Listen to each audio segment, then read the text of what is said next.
Technology has become so ubiquitous that we take its existence for granted. That is until something goes wrong. Then suddenly we're aware of how dependent every aspect of our lives is on the smooth functioning of our IT systems. Just like so many industries, IT is facing its own industrial revolution of sorts. The industry is moving from a backroom operation to becoming a diverse supply chain comprised of specialist service providers that are working together to provide the intense data-driven support most organizations now require. The new IT manager is less of a developer and more of a supply chain manager, orchestrating the roles of an array of service providers. I'm Jane Singer, and welcome back to A Seat at the Table. Today we're joined by Juha Berghall, CEO of One.io and a leading IT entrepreneur. Juha's passion lies in tackling the biggest bottleneck of enterprise digitization, integrations. He understands the challenges faced by large enterprise IT service providers who strive to collaborate with teams, vendors, suppliers, partners, and subcontractors on different platforms. In this podcast, Juha will be discussing what it takes to run and manage successful IT services today, what IT is learning from ERP, and how automation is the future for IT management, and what that might look like. Smooth-running IT departments rely on having the right people to manage existing technology and to introduce new innovation. Finding those people can be more than a little challenging for just about any organization. That's why leading companies work with AsiaNet consultants. With over 30 years' experience and having successfully filled countless search assignments, AsiaNet is able to find the right talent for even fairly unique positions. To learn more about AsiaNet, head on over to their website at asianetconsultants.com. Meanwhile, let's sit down with Juha and find out how we can get our IT sorted out. Juha, I'm so happy that you are joining us here today on A Seat at the Table. Personally, I love to talk about tech, but let's forget about me. I think that everybody listening really is interested to figure out a little more about what's happening behind the scenes and how they can manage things better in their organization. You know, we've become so dependent on technology. We don't even think it's there until it goes down. And then, of course, everybody is in crisis mode.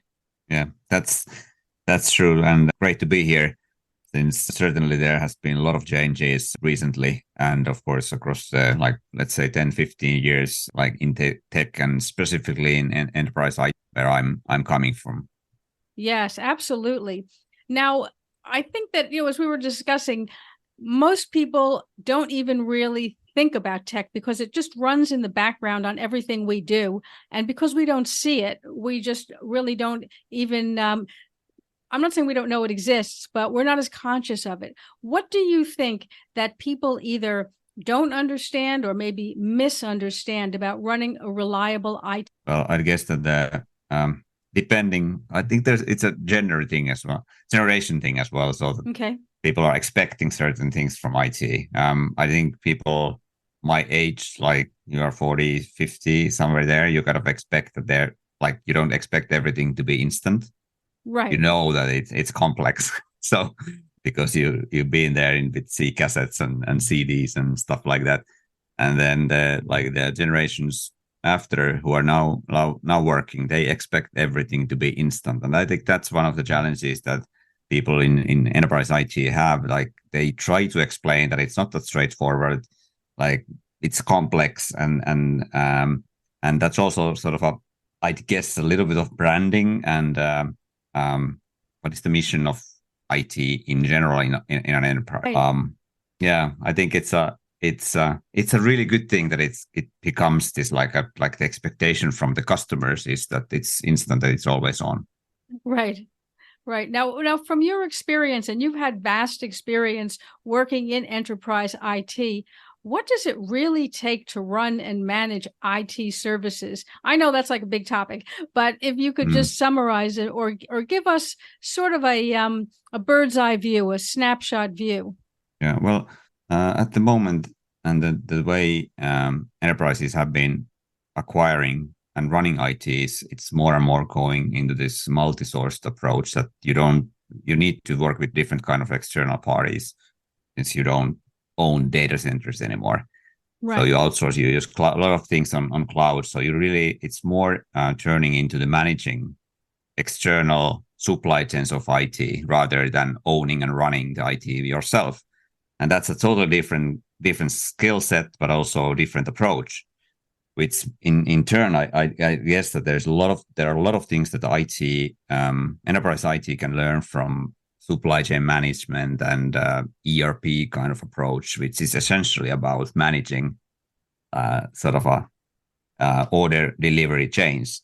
Right. And what it takes is that you need to have end-to-end view on everything. You need to have transparency and control, because at the end of the day, the CIO is responsible of IT being up and running according to the business requirements. Right, right. How can they do that? I mean, in other words, I know that's obviously a huge question, but are there best practices? Are there new practices? Are there ways that we used to do things in the past that now you're seeing as sort of a new best practices, ways that you would do things now that are different from the way you used to do them? Definitely. There are like one approach that we see a lot since I'm in Europe. One of the trends that is like really upcoming. We see that quite a lot already in the larger enterprises, global enterprises in the States as well, is that this framework called Service Integration and Management, SIAM, which is sort of a model that helps organizations to really understand how they should manage vendors and relationships, and what is the governance around it, how you set up everything. But it's since it's a framework, there's a lot of things that you have to put into like execute and operate. And what we have seen already and what's happening is that IT, enterprise IT, as well as the like supplier side, they are having this approach of ERP. So they have their IT service management system, which is considered as more like an ERP. You have your data there, you have your processes in one sort of one source of truth. So that's sort of it's not a new thing, but the thing what is changing at the moment is that companies seems to start realizing that they are not on an island. So it's a archipelago, which is a multitude of islands, and you have to figure out how you communicate between these islands, because at the end of the day, that's your IT consists of multitude of different kind of parties operating with their own terms, processes and tools and things like that, and somebody has to manage that, and typically that's the enterprise IT and the CIO at the end of the day. So I would say that there are a lot of good things happening, and IT is going more and more towards that, like probably like business. That's also been there quite a while, but I can see that now is happening, that IT is considered as a business for business, or at least it's run like that. Right. Interesting. So you're seeing it sort of as being, if I'm understanding you correctly, you're seeing IT as no longer sort of that back office kind of operation within each company, and more as something that's being outsourced and being run as a separate business that then services other businesses. That's definitely the IT is like moving upward, sort of in an organization. In that sense, of course, it's a supporting function, but it enables so much, and it's so organic part of the business that you cannot really think about it as a sort of just a help desk somewhere. Right. And you feel that it's going in the direction, then, in a sense, the way SaaS software went. Is that what you're suggesting here? Yeah, it's I think that SaaS software is a really good example of something that it's readily available and you can start using immediately. That's something that I guess that they're like back in the day, enterprise IT failed a little bit of delivering for businesses. I guess the Salesforce is a greatest example about it. That when IT couldn't deliver the CRM, then the sales directors start acquiring Salesforce themselves with the credit card. Right. Like shadow IT approach that happened then. That's an interesting term you brought up, shadow IT. How much of that do you see still existing within organizations? It's still there, but I don't know if anyone calls it anymore shadow IT. It's more like businesses they have more freedom to acquire certain services of IT themselves. So that it's really nice, and it's at the first glance you might feel that that's the way it should be, but at the end of the day, the rule of thumb is that if you build something, if you buy something, you should be accountable and responsible of that. Right. thing that you have put in place. And when you think about nowadays, one of the like emerging things is of course security, both of data, personal data, all of those things. So somebody has to really have the skill set and knowledge about how to manage that. So it's not always the best idea to let anyone buy whatever without somebody who really can look after the company's requirements, and it goes all the way to risk management of the business. That's a really interesting point that you brought up, because on the one hand, as you're pointing out, it makes sense for companies to be able to take the IT function out of their back office, where it's almost impossible nowadays with the complexity of it to have that big and sophisticated a team on site, and to be able to work with, I perhaps you might call them third-party providers or SaaS services or anything of the likes. But as you're bringing up, how do you manage security on that, right? And security is, as you're saying, and very rightly so, has become really top of mind. How are companies working around that?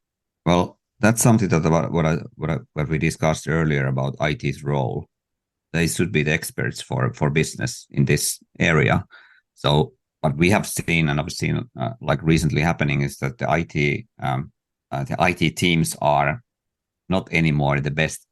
They go around and fix stuff. They are the ones who are acquiring services for the business that fulfill the requirements of the companies, like security and things like that. So that compliance is a big thing, and they are the ones who can understand what it means that if you buy something as a software as a service, you understand where the data resides, how it's managed, how secure it is, how we manage user, everything around users, and who is external, internal, all those things. They can really play a big role in that, and they should. That's where the value comes. Yeah, very interesting. So really the in-house IT team is managing an IT stack, so to speak, of various third-party services. And then if you think about the requirements for that, it might be that there are easily 6 to 7, even 8, 10 different parties that are participating in delivering certain IT service for the business. So how do you manage the supply chain? How you have the transparency and control? Because you need to have that. Otherwise, you cannot be accountable, or you can be accountable, but it's really, really difficult, and you don't really sleep well after that when you realize what is the complexity of these supply chains.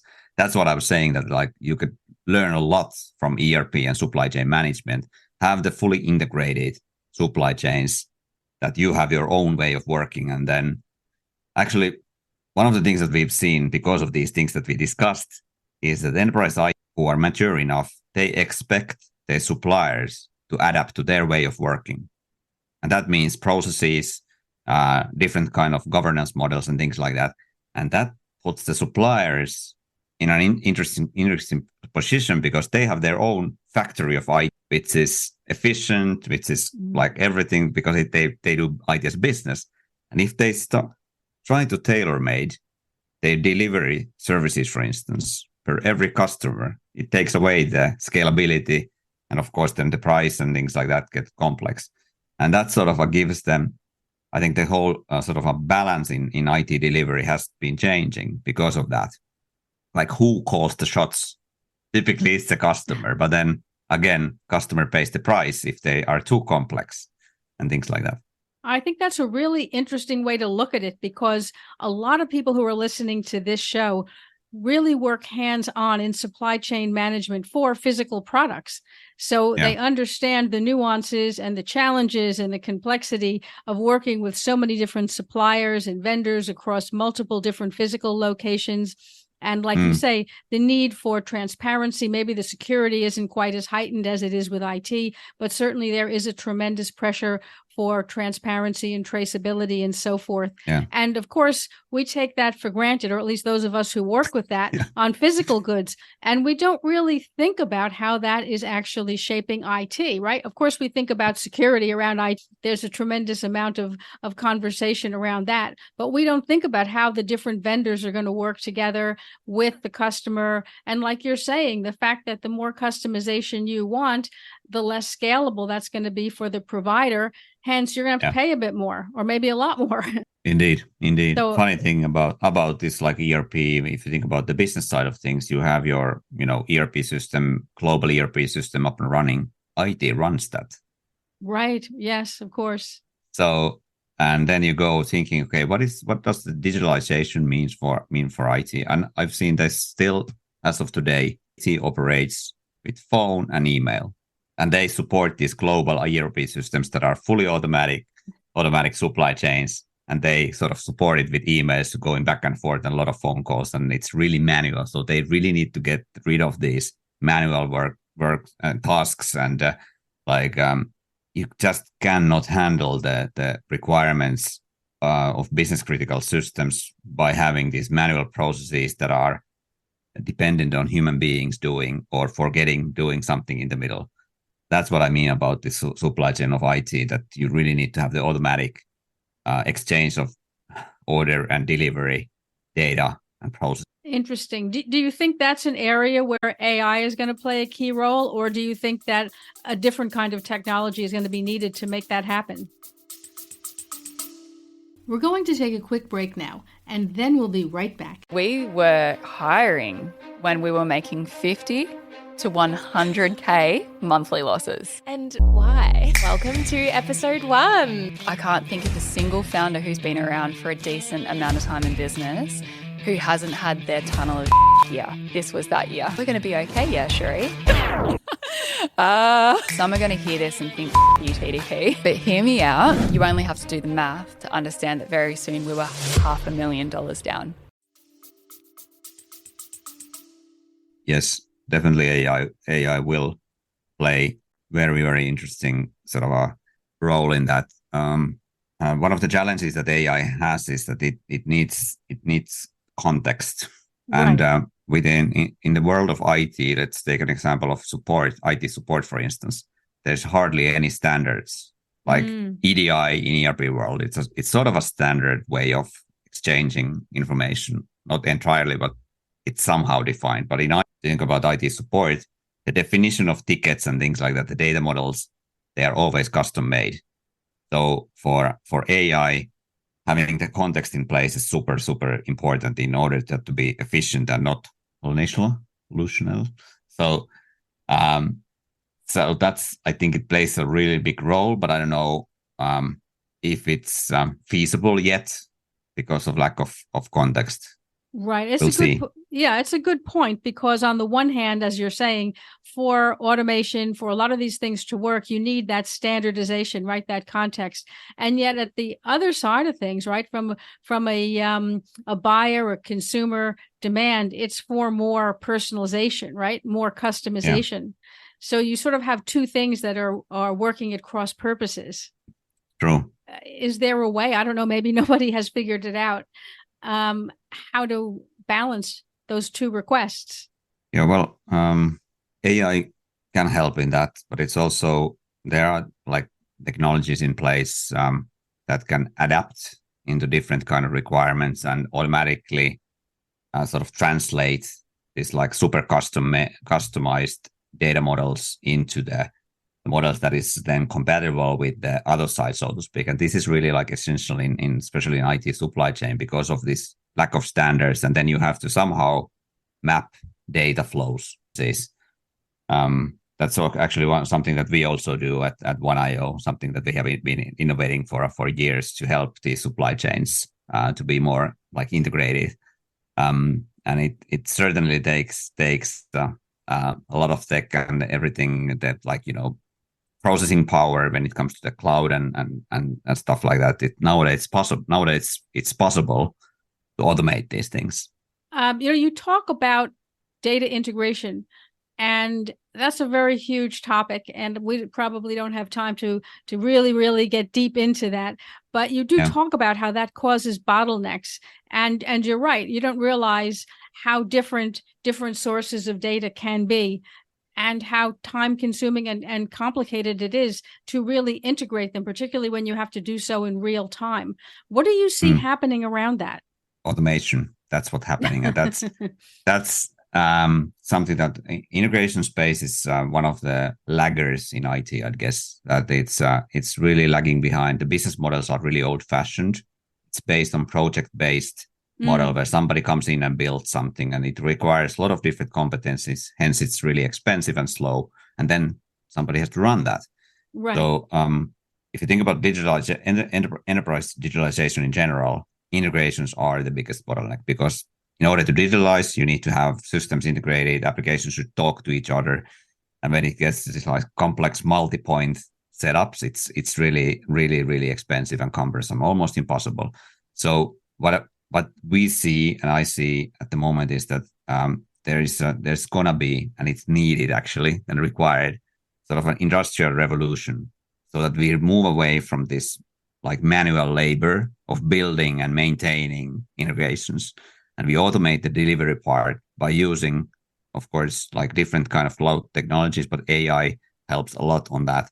And then we should be able to run it as it would be electricity or water, so that it's really 24/7. And that's not the case if you look at the integration space in general. It's really, really like build something and then somebody runs. So software as a service approach is something that's going to help a lot. There are certain providers already who are vertically focused, providing software as a service in that. And then maybe another thing is that we will just be forced into this change, because it's, as I said, humanly impossible to build and meet the demand, which was actually why Industrial Revolution back in the day started. Yeah, I think it is really interesting to not only look at the actual developments that are underway, but how people are approaching those challenges and how they're having to rethink them and reframe them in order to possibly come up with a better solution. When you talk about data integration and being able to do that in real time with tremendous volumes of data from multiple sources simultaneously, do you see, I know you're saying that's the ultimate goal, to be able to automate that. How far out do you think that is possibly? Do you think that's something that we would be seeing near, or do you think at the moment, based on where technology stands right now, that might be sort of further out into the future? It's happening as we speak. Okay. Wow. So it's a good sign. Yeah. I think it's also the matter of fact that most of the software as a service, and the thing that made software as a service approach possible, was that companies and software companies started focusing on certain verticals. That you have something that is built for purpose, something for some verticals like IT, or like, CRMs is a good example, being built for sales. Then you can have something readily, it's not generic approach, the platform that somebody utilizes and hopes to get there. As an example, if I would like, at the moment, if I don't think anyone calls out to you saying, okay, I have this great company who can build a CRM system for you, you would be laughing, because nobody builds Right. CRM systems nowadays, because software as a service, most of the CRMs are like that. Right. So it's a good example. But integrations are not there yet, but it's happening, and we can see that there are vertical solutions already, and that are like super focused to deliver value for certain business verticals. Right. Interesting. I guess, I have to ask what you might call the elephant in the room question that I'm sure everybody listening to this is somewhere in their mind is thinking about. And that is, if all of this stuff is being integrated, right, and automated and digitized and handled by AI, what role do you see people playing in not the too distant future within the IT Yeah, well, space? I guess that it goes back to what we discussed about IT professionals' role, that has already been changing, to be the experts in this field, how to utilize and run technology in the most efficient and scalable way. Having that human to human relationship, it's not gonna go anywhere. It's there. People still need people. They want to talk with people. They need to interaction, and that's really hard to replace. But then the production side of things will be replaced. That's obvious. That to a certain extent, there are things that will vanish. They will be fully automated, which is in a way, it's a good thing as well. Us as human beings, we should be doing something more interesting than just repetitive tasks day after day. And so these things should be automated. It's an old cliche, but that's happening in IT, and I think it's in a way it's a good thing. Also, with this relationship approach, I can see that this sort of outsourcing to the like there will be more jobs emerging from IT background people especially in the Western countries, because the salary levels and cost levels are high. So the valuable part will be, we can see that emerging already when it comes to IT professions. And if we can then replace the repetitive tasks with AI and automation, then you sort of bring more jobs back to the location, and you're like closer to the where you operate. Yeah, I think that makes a lot of sense. And I think that a lot of people will feel a bit more relaxed, finding that they'll still have a job. They just need to probably level up their skills and continue to advance the knowledge that they have. I think that's probably the more critical thing than worried about whether you're going to have a job at all. It's probably just a matter of figuring out where things are going and being a continuous learner. Yeah, software development definitely gets a lot of efficiency by utilizing AI already. So somebody needs to know how to use it. So I think it makes sense that we can say that you won't be replaced by AI. You will be replaced by people who can utilize AI. That's a really excellent way to frame that. Well, Juha, thank you so much for sharing so many insights. I mean, I could sit here and talk about technology all day and well into the night with you, but I know you have other things to do, so I don't want to impose upon your time. But I think a lot of people listening to this program would love to connect with you. A lot of people who listen to A Seat at the Table are running large enterprises and are sitting there trying to figure out what comes next. How can people find you? Where can they connect with you? LinkedIn would be the best channel. Okay. Happy to connect. I'll be sure and include that in the show notes, and I will also put a link into your website as well, to One.io. And I would really encourage anybody who's listening to this and who is managing IT or manages an organization where IT is playing an increasingly vital role. It may be worth just sitting down and having a chat with Juha and getting a few more insights into what you could do differently or better, or maybe how to future-proof your business. So, Juha, I want to thank you again for joining us today. And I wish you tremendous success as we move forward in all these exciting developments in IT. Thank you, Jane. It was a pleasure to be here.